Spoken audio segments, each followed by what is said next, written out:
Hello students. आप लोगों ने जम्मू कश्मीर के पहलगांव में हुए अटैक के बारे में तो सुना ही होगा। कितने कावर्ड तरीके से उन लोगों ने ब्रूटल अटैक किए और 28 लोग मारे गए। डेफिनेटली गवर्नमेंट ऑफ इंडिया इसको रिटेलिएट करने के लिए बहुत सारे स्टेप उठा रही है और कुछ स्टेप उठा भी चुकी है। इसमें से एक है इंडस वाटर ट्रीटी, और जो पाकिस्तान से आए हुए ब्यूरोक्रेट्स थे और जो हमारी एम्बेसी में जो लोग आए हुए थे, तो डेफिनेटली उनके भी नंबर्स को कम करने का सोच लिया है। प्लस में हमारे जो अटारी आप बोल सकते हैं जो बॉर्डर पे था, वहां पे पंजाब बॉर्डर पे, उसको भी यहाँ पे बंद करने का फैसला ले लिया। और भी बहुत तरीके के बहुत सारे फैसले लिए हैं गवर्नमेंट ऑफ इंडिया है और इमीडिएट इफेक्ट में इसको डाल दिया है, यानी बहुत ही जल्दी इसको इंप्लीमेंट भी कर दिया जाएगा और काफी कुछ इसके अंदर में इंप्लीमेंट भी कर दिया गया है। लेकिन इसके बीच में एक इंडस वाटर ट्रीटी एक ऐसी ट्रीटी है जो हमें थोड़ा कंफ्यूज करती है कि क्या है ये इंडस वाटर ट्रीटी और गवर्नमेंट ने इस टाइम पे अभी क्या क्या स्टेप उठाए हैं। ट्रीटी के अंदर में कितना पानी पाकिस्तान को दिया जाता था और कितना पानी इंडिया के पास था, और इंडिया अभी जो इंडस वाटर ट्रीटी को कैंसिल करने की बात कर रहा है, उसका क्या मीनिंग रहेगा, आइए इस वीडियो में समझते हैं। तो सबसे पहले हम देखते हैं इंडस वाटर ट्रीटी और पहलगाम अटैक के अंदर में। ये अगर डैम देखेंगे तो ये वही डैम्स है जहां पे ये इंडस वाटर जाता है और वाटर शेयरिंग भी होता है। और अगर हम सबसे पहले देखते हैं इंडस वाटर ट्रीटी से पहले यहां पे जो कैबिनेट कमेटी ऑन सिक्योरिटी, जिसके जो हेड होते हैं, चेयरमैन होते हैं, वो होते हैं प्राइम मिनिस्टर, और इसके अंदर में होम मिनिस्टर इन्वॉल्व होते हैं, फिनेंस मिनिस्टर इन्वॉल्व होते हैं, डिफेंस मिनिस्टर इन्वॉल्व होते हैं और एक्सटर्नल अफेयर मिनिस्टर होते हैं। साथ में ही इसके साथ डिफेंस एक्सपर्ट्स भी इन्वॉल्व होते हैं, जो नेशनल सिक्योरिटी एडवाइजर्स हैं उनको भी इंक्लूड किया जाता है, और जो सेक्रेटरी लेवल के हाई लेवल ऑफिसर्स होते हैं उनको भी एक टीम में पार्टिसिपेट करने को बोला जाता है। तो डेफिनेटली ये जो टीम थी, इन्होंने अभी डिसीजन लिया है जिसपे स्पेशली जो हेड होते हैं प्राइम मिनिस्टर, उन्होंने डिस्कशन हुआ है। अभी रिसेंटली एक मीटिंग हुई है और उस मीटिंग के अंदर में फाइनलाइज हुआ है कि हम लोग जो इंडस वाटर ट्रीटी है 1960 में, जो कि वर्ल्ड बैंक के अंडर में इसको साइन किया गया था, वो इसका एक तरीके से ब्रोकरेज वो थे, और इसके अंदर में इस ट्रीटी को कैंसिल करने की बात की गई है कि इस ट्रीटी को हम यहां पे कैंसिल कर देंगे और वाटर जो है जो पाकिस्तान की तरफ जाता है इंडस की ट्रिब्यूटरी से, उसको वहां पे रेस्ट्रिक्ट कर दिया जाएगा। आखिर क्या है इसका मतलब, थोड़ी देर में समझते हैं। नेक्स्ट जो स्टेप उठाया है कि जो हमारा जो चेक पोस्ट था अटारी पे जो चेक पोस्ट था उसको बंद कर दिया गया है, यानी कि अब यहां पे कोई भी मूवमेंट यहां पे अब नहीं हो सकती। आप जानते होंगे कि जब भी पाकिस्तान से और इधर से इंडिया से पाकिस्तान की तरफ मूवमेंट होती है तो इस तरह के बॉर्डर से भी मूवमेंट होती है, लीगल मूवमेंट होती है, बट उसको भी अभी फिलहाल के लिए सस्पेंड कर दिया गया है, बंद कर दिया गया है। Pakistani national will not be permitted to travel India. Pakistani कोई भी पर्सन इंडिया में अब ट्रेवल नहीं कर सकता है अगर उसके पास सार्स वीजा एग्जेम्पशन स्कीम के अंदर में वीजा उसने लिया है। तो ये जो वीजा होता है ये सार्क कंट्रीज के पास में, और यहां पे जो एसवीएस वीजास होते हैं, अगर पास्ट में भी यानी आगे जो एसवीएस वीजा से इंडिया में एंटर करना चाहते हैं तो वो तो एंटर कर ही नहीं सकते। साथ में जो पहले से आ चुके हैं, इस अटैक से पहले से आ चुके हैं, उनको भी यहां पे कैंसिल कर दिया गया है, और जो ऑलरेडी एंटर कर चुके हैं इंडिया के अंदर में, उनको 48 घंटे के अंदर अंदर एसपीएस वीजा होल्डर को 48 घंटे के अंदर अंदर में इंडिया को छोड़ने को कहा गया है। यानी कि जो एसपीएस वीजा होल्डर हैं उनका आगे से कोई परमिशन नहीं मिलेगा, वो इंडिया में एंटर नहीं कर सकते, और इश्यूड जो पास में हो चुका है वो कैंसिल कर दिए गए हैं, और जो इंडिया में आ चुके हैं पास होने के बाद में उनको 48 घंटे के अंदर अंदर वापस जाने को बोला गया है। एक बहुत बड़ा स्टेप है और बहुत ही अच्छा स्टेप लिया है गवर्नमेंट ऑफ इंडिया ने पाकिस्तान को यह दिखाने के लिए कि अगर इंडिया चाहे तो कुछ भी कर सकता है। नेक्स्ट अगर हम बात करें कैबिनेट कमेटी ऑन सिक्योरिटी ने क्या स्टेप लिया है, तो यहां पे जो defence, military, naval, air adviser है इन पाकिस्तान कमिश्नर, यानी जिनको हम अटैचे भी बोलते हैं। आप जानते होंगे कि एक होता है कमिश्नर्स और एक होता है एम्बेसडर्स, और हाई कमिश्नर और एम्बेसडर के अलावा अब एक्सपर्ट्स की भी एक टीम एम्बेसडर के इक्विवेलेंट उनको बोला जाता है अटैचे, जैसे कि डिफेंस अटैचे, वाटर अटैचे। तो इजराइल से इंडिया के अंदर में जैसे वाटर अटैचे है, ऐसे पाकिस्तान से इंडिया के अंदर में डिफेंस अटैचे और बहुत तरह की जो पोस्ट है, अटैचे की पोस्ट है, equivalent to the ambassador, but definitely उससे थोड़ा एक लोअर लेवल पे होता है। उन पोस्ट को भी यहां पे खत्म कर दिया गया है। Have been declared personal non grata, they have a week to leave India. ये सारे जो एक्सपर्ट, जो यहाँ पे ब्यूरोक्रेट्स यहाँ पे इंडिया में आए थे, स्पेशली जो एक्सपर्ट्स, जो ब्यूरोक्रेट्स थे, अटैचे नाम से पोस्ट जिनका होता है, उन सबको वापस एक हफ्ते के अंदर अंदर वापस अपने देश लौट जाने को बोला गया है। India will be withdrawing its own defence navy advisers from Indian commissioner in Islamabad. जो इंडिया की तरफ से जो ब्यूरोक्रेट इस्लामाबाद में पहुंचे थे, पाकिस्तान में पहुंचे थे, उनको भी वापस आने के लिए बोल दिया गया है। Post in the respective high commissions are deemed annulled, यहां पे खत्म कर दी गई है, कोई भी पोस्ट इसमें अब नहीं रहेगी। डेफिनेटली एक बहुत बड़ा स्टेप है।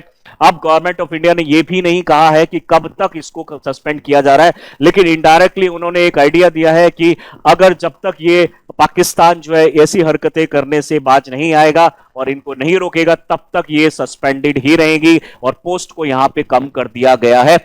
5 सपोर्ट स्टाफ जो होते हैं, सर्विस एडवाइजर्स होते हैं, उनको हाई कमीशन से निकाल दिया गया है। प्लस में it was noted that this attack came in the wake of A successful, ऐसा बोला जा रहा है कि जो सीसीएस की टीम है, जिसमें prime minister, home minister, defence minister, external affair minister और फाइनेंस मिनिस्टर है, प्लस में जो एडवाइजर्स हैं, उनकी टीम ने ये डिसीजन लिया है और उन्होंने बोला है कि जो अटैक हुआ है ये हमारे जो जम्मू कश्मीर में और जो सक्सेसफुल हमारे जो इलेक्शंस हुए हैं वो पाकिस्तान को एक तरीके से कहीं ना कहीं खटक रहा था। प्लस में यहां की जो इंडिया की जो डेवलपमेंट है, इतनी फास्ट इकोनॉमिक डेवलपमेंट है, वो खटक रहा था, जिसकी वजह से ये पर्टिकुलर अटैक को अंजाम दिया गया है। डेफिनेटली सीसीएस की रिपोर्ट के अकॉर्डिंगली यही रीजन इसमें बताया गया है कि इकोनॉमिक ग्रोथ और डेवलपमेंट को पाकिस्तान सहन नहीं कर पा रहा है। प्लस में यहां पे जो इलेक्शन हुए हैं जम्मू कश्मीर के अंदर में, जम्मू के अंदर में, वो जो सक्सेसफुल इलेक्शन हुए बिना किसी अटैक के, बिना किसी रायट के, तो ये कैसे पॉसिबल है, पाकिस्तान को ये समझ में नहीं आया और उसी का एक बदला यहां पे एक रिटेलिएशन के उसमें उसने लिया है। तो डेफिनेटली यहां से जो पाकिस्तान हाई कमीशन का जो ऑफिस है इंडिया के अंदर में, न्यू दिल्ली के अंदर में, उसको खाली करवा दिया गया है और इसके अंदर में जो मैक्सिमम ऑफिसर्स हैं उनकी जो नंबर्स थे वो 50 समथिंग में जो हुआ करते थे वो 30 समथिंग में है और धीरे धीरे करके शायद उनको भी यहां से धीरे धीरे अलविदा बोल दिया जाएगा, जो कि एक बहुत ही अच्छा स्टेप यहां पे हमें लग रहा है। हम देखते हैं अभी कि इंडस वाटर ट्रीटी आखिर क्या ट्रीटी है, इसमें कितना वाटर पाकिस्तान और कितना वाटर इंडिया के शेयर में आता है और ये जो डिस्प्यूट है इसके अंदर में अभी क्या हुआ है, आइए देखते हैं।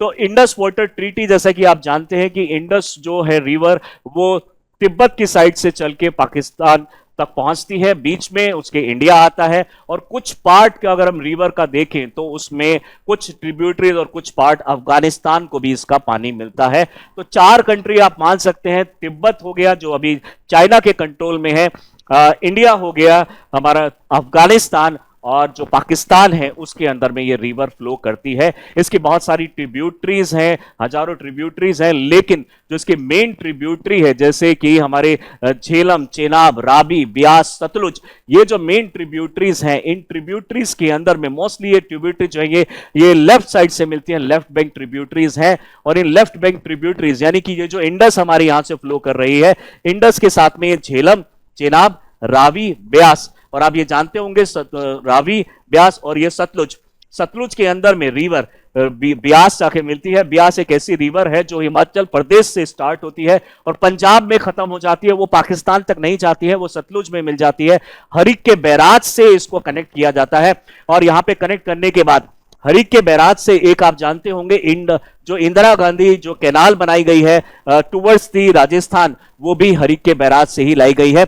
यानी कि अगर पाकिस्तान में एंटर करने की बात करें तो 5 रिवर इंडिया में, पाकिस्तान में एंटर करती है इंडिया से, इंडस, झेलम, चेनाब, रावी और Sutlej. UPSC point of view से भी देखें तो ये टॉपिक आप देखेंगे कि बहुत फ्रीक्वेंटली पूछा जा रहा है, इंडस की ट्रिब्यूटरीज कौन किस तरफ से मिल रही है, तो डेफिनेटली आपको इस चीज को थोड़ा अच्छी तरीके से कर लेना चाहिए, देख लेना चाहिए। आइए देखते हैं कि इंडस वाटर ट्रीटी क्या है। दरअसल इन रिवर्स को हमने, इन 6 रिवर्स को हमने इंडस प्लस उसकी जो 5 ट्रिब्यूटरीज हैं उनको हमने डिवाइड कर दिया है 2 सेक्शन के अंदर में। एक है हमारा ईस्टर्न सेक्टर रिवर्स और दूसरी है western sector reverse. Western sector के अंदर में इंडस, झेलम और चेनाब आती है, जो जिसका पानी जो मेन पानी है वो जाएगा पाकिस्तान की तरफ।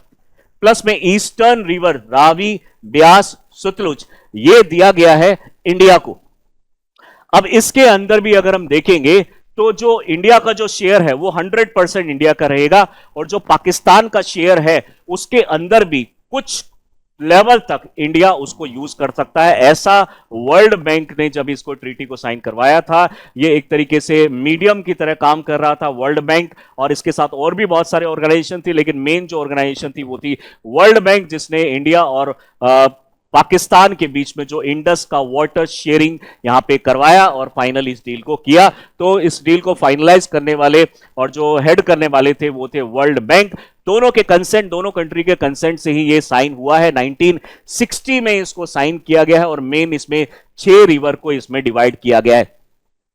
यहां पे अगर हम बात करें, इंडिया के पास में 20% ऑफ दिस सिस्टम्स वाटर आया यहां पे, यानी अगर हम इसको मेजर करते हैं जनरली जो मिलियन एकड़ फीट के अंदर में, मिलियन एकड़ फीट के अंदर में अगर हम देखें तो हमारे पास 33 मिलियन एकड़ फीट पानी इंडिया को मिलता है।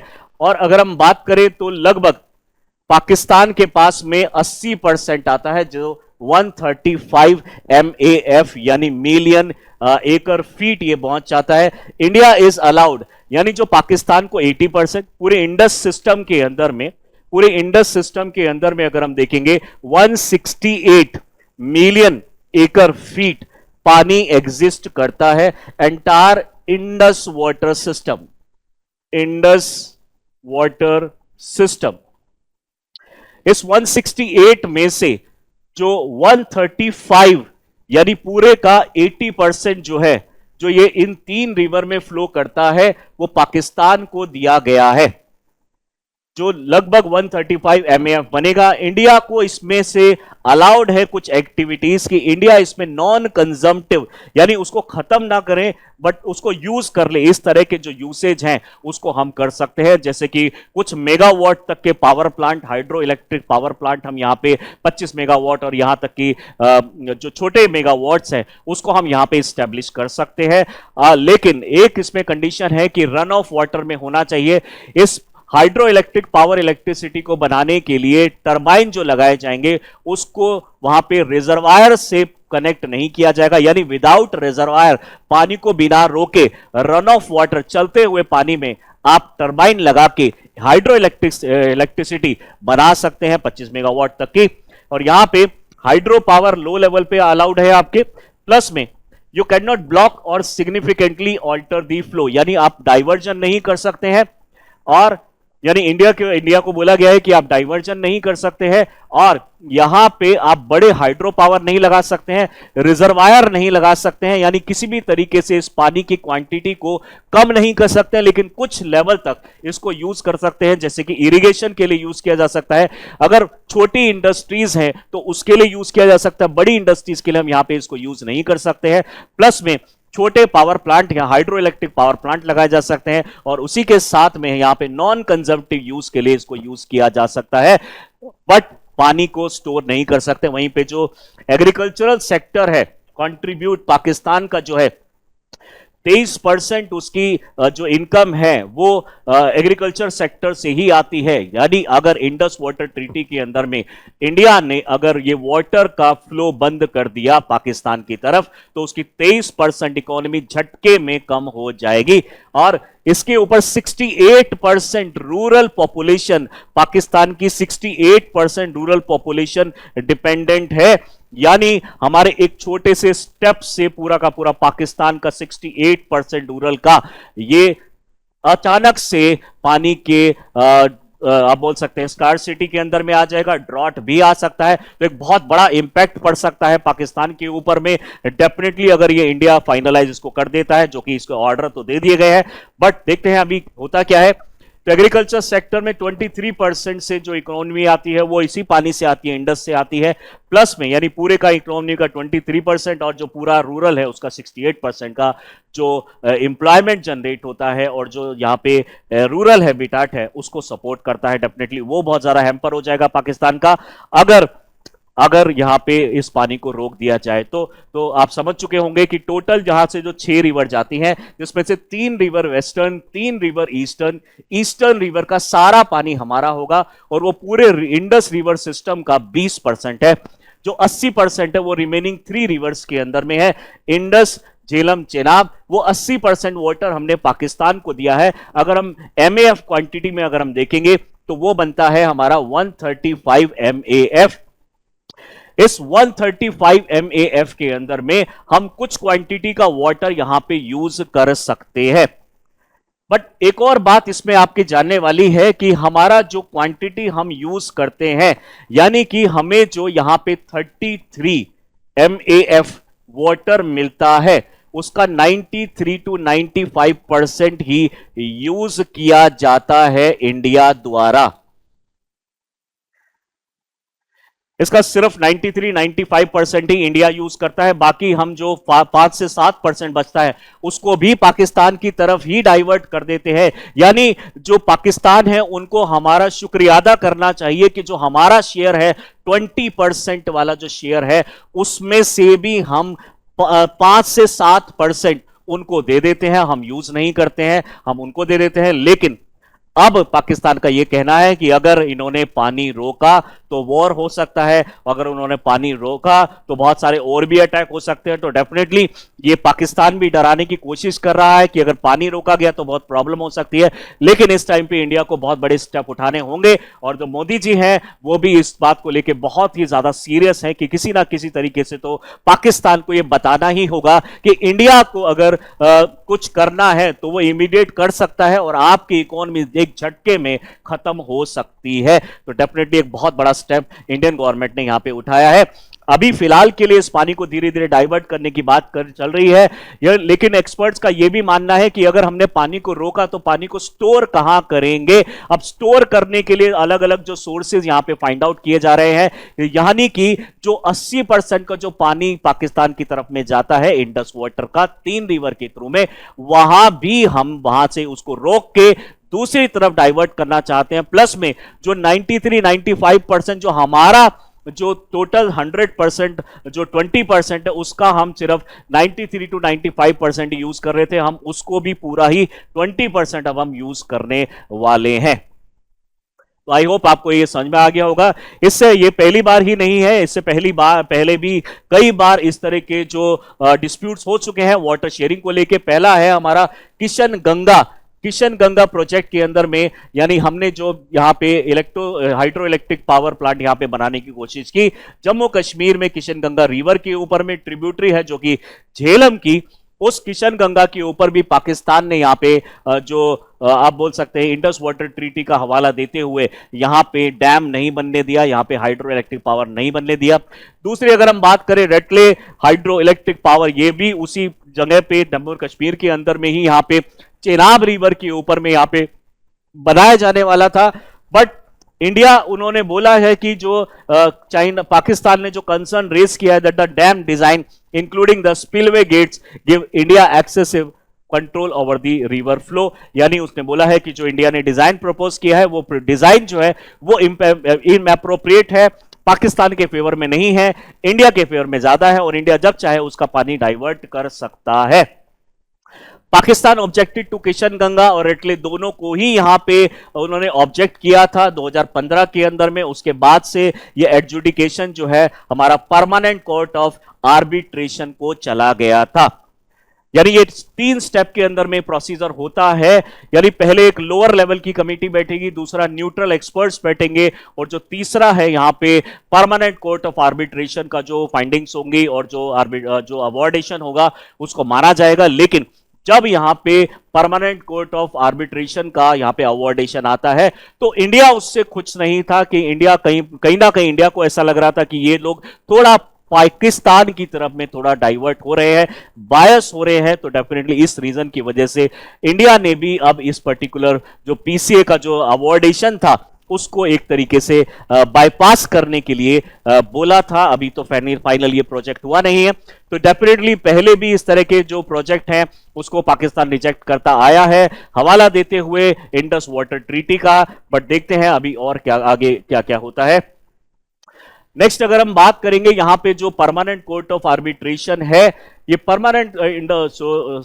परमानेंट इंडस कमीशन जो हम अब बना रहे हैं, यहां पे इंडस के लिए कमीशन भी बनाया गया अलग से। और जो परमानेंट कोर्ट ऑफ आर्बिट्रेशन है ये जो है ये बड़े बड़े इश्यूज को सॉल्व करने के लिए है। ये हेग नीदरलैंड में बनाया गया था। और जो इंडस पर्टिकुलर इंडस के लिए जो एक तरीके से आप बोल सकते हैं जो प्रॉब्लम्स है उनको सॉल्व करने के लिए एक कमीशन बनाया गया था।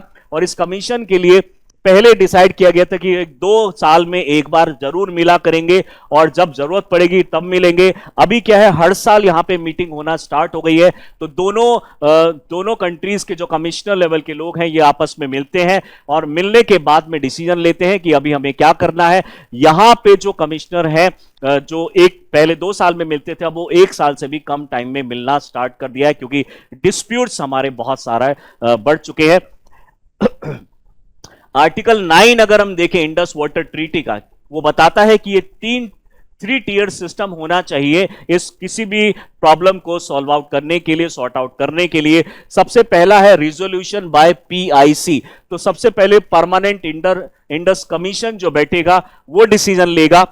अगर ये डिसीजन जो है इनिशियल डिस्प्यूट और क्वेश्चन रिगार्डिंग ट्रीटी ये ब्रीच हो जाता है और पीआईसी से वो एक तरीके से आप बोल सकते हैं इंडिया और पाकिस्तान के ऑफिसर्स उससे एक तरीके से एक मत नहीं रखते हैं, एक्सेप्ट नहीं करते हैं, तो ये जो पूरा केस है ये चला जाएगा न्यूट्रल एक्सपर्ट के पास। जैसे कि मिशेल, लास्ट टाइम पे मिशेल का ग्रुप बनाया गया था यहां पे, तो यहां पे न्यूट्रल एक्सपर्ट जो है अगर ये भी फेल हो जाता है यानी पीआईसी फेल होता है तो न्यूट्रल एक्सपर्ट यहां पे बैठेंगे to resolve this issue. It is referred to a neutral expert appointment by the World Bank. और उसके अंदर में जो कमिश्नर होगा, जो मेन पर्सन होगा, वो वर्ल्ड बैंक अपॉइंट करके देगा उसी पर्टिकुलर टाइम पे। जैसा कि अभी पिछले 2019 में भी बनाया गया, 2022 में भी ये बनाए गए थे, न्यूट्रल एक्सपर्ट की कमिटी मेंबर की टीम बनाई गई थी। अगर यहां पे न्यूट्रल एक्सपर्ट की भी बात अगर कंट्रीज नहीं मानती है, उससे एक मत नहीं रखती हैं और वो अच्छा नहीं लगता है डिसीजन, तो थर्ड लेवल पे court of arbitration, permanent court of arbitration का अवॉर्डेशन इसके अंदर में चलेगा। If the matter is classified as a dispute और outside the neutral expert mandate, if bilateral negotiation fail, either party can invoke a court of arbitration set up by the world bank। यानी अगर दोनों countries में से एक भी अगर disagree करता है तो वो वर्ल्ड बैंक को बोल सकता है कि हमें परमानेंट कोर्ट ऑफ आर्बिट्रेशन का सहारा लेना पड़ेगा इस पर्टिकुलर मैटर को रिजॉल्व करने के लिए। अगर हम परमानेंट कोर्ट ऑफ आर्बिट्रेशन की यहां पे अगर हम बात करें, जो यहां पे परमानेंट कोर्ट ऑफ आर्बिट्रेशन जो बनाई जाती है, और ये बनाया गया था 1899 में यहां पे हेग के अंदर, नीदरलैंड के अंदर में। और इसका मेन पर्पस था कि जो कंट्रीज में बड़े बड़े डिस्प्यूट्स होते हैं रिसोर्स शेयरिंग, मटेरियल शेयरिंग को लेके, उसको रिजॉल्व किया जाए कम से कम टाइम में और बहुत ही इजी वे के अंदर में। तो पीसीए की जो स्थापना, एस्टेब्लिशमेंट होती है 1899 के अंदर में होती है और यहां पे ये हेग नीदरलैंड के अंदर इसको बनाया गया था to solve the disputes between the states offering arbitration. यहां पे आर्बिट्रेशन मैकेनिज्म, यानी यहां पे एक पर्सन ये अलॉट करेंगे, एक टीम अलॉट करेंगे जो कि एक न्यूट्रल पार्टी होगा, ना ही पाकिस्तान की तरफ से होगा ना ही वो इंडिया की तरफ से होगा, बट दोनों के अच्छाई के बारे में और दोनों की शेयरिंग जो है बेनिफिट के बारे में सोचेगा। तो ऐसे मेंबर को यहां पे लाया जाएगा। It also approves a financial assistant fund to the developing countries cover arbitration cost. यानी अगर आर्बिट्रेशन हुआ है लेकिन उसमें पैसे की अगर जरूरत है तो ये जो हमारा परमानेंट कोर्ट ऑफ आर्बिट्रेशन है ये उसमें भी हेल्प करेगा और आपको कुछ टाइम के लिए लोन भी प्रोवाइड कर देगा। तो ये था हमारा पहलगाम अटैक और इंडस वाटर ट्रीटी का रिलेशन। डेफिनेटली इंडिया इस टाइम पे जो भी स्टेप ले रहा है, गवर्नमेंट ऑफ इंडिया स्टेप ले रही है, वो बहुत ही अच्छे हैं। हमें ऐसे ही करना चाहिए और इस तरह के जो कावर्ड अटैक हो रहे हैं इंडिया के अंदर में, उससे बचने का जो अगर रास्ता है वो इसी तरीके से होगा। डेफिनेटली जितना प्यार से इंडियन गवर्नमेंट ने पिछले कई सालों से समझाने की कोशिश किया है, उतना ही ये और ज्यादा अटैक करते जा रहे हैं। तो गवर्नमेंट ऑफ इंडिया का जो स्टेप है, जो अभी इन्होंने लिया है, जो अभी मैंने आपको बताया है कि यहां पे जो हाई कमिश्नर की पोस्ट है उनको खत्म कर दिया गया है, अटैचे की पोस्ट को खत्म कर दिया गया है, नंबर ऑफ पोस्ट 55 से कम कर दी गई हैं, तो डेफिनेटली एक बहुत बड़ा स्टेप लिया है गवर्नमेंट ने। आपको क्या लगता है कि क्या ये चीज सही है या फिर हमें डायरेक्ट अटैक करना चाहिए पाकिस्तान के ऊपर में, ताकि पाकिस्तान को एक झटके में पता चले कि इंडिया कुछ भी कर सकता है? कमेंट बॉक्स में प्लीज लिख के बताइएगा कि इंडिया को इस टाइम पे क्या स्टेप उठाना चाहिए। इसी तरह के और भी इंफॉर्मेटिव वीडियोस को अगर देखना चाहते हैं तो do subscribe our channel Chahal Academy. Thank you.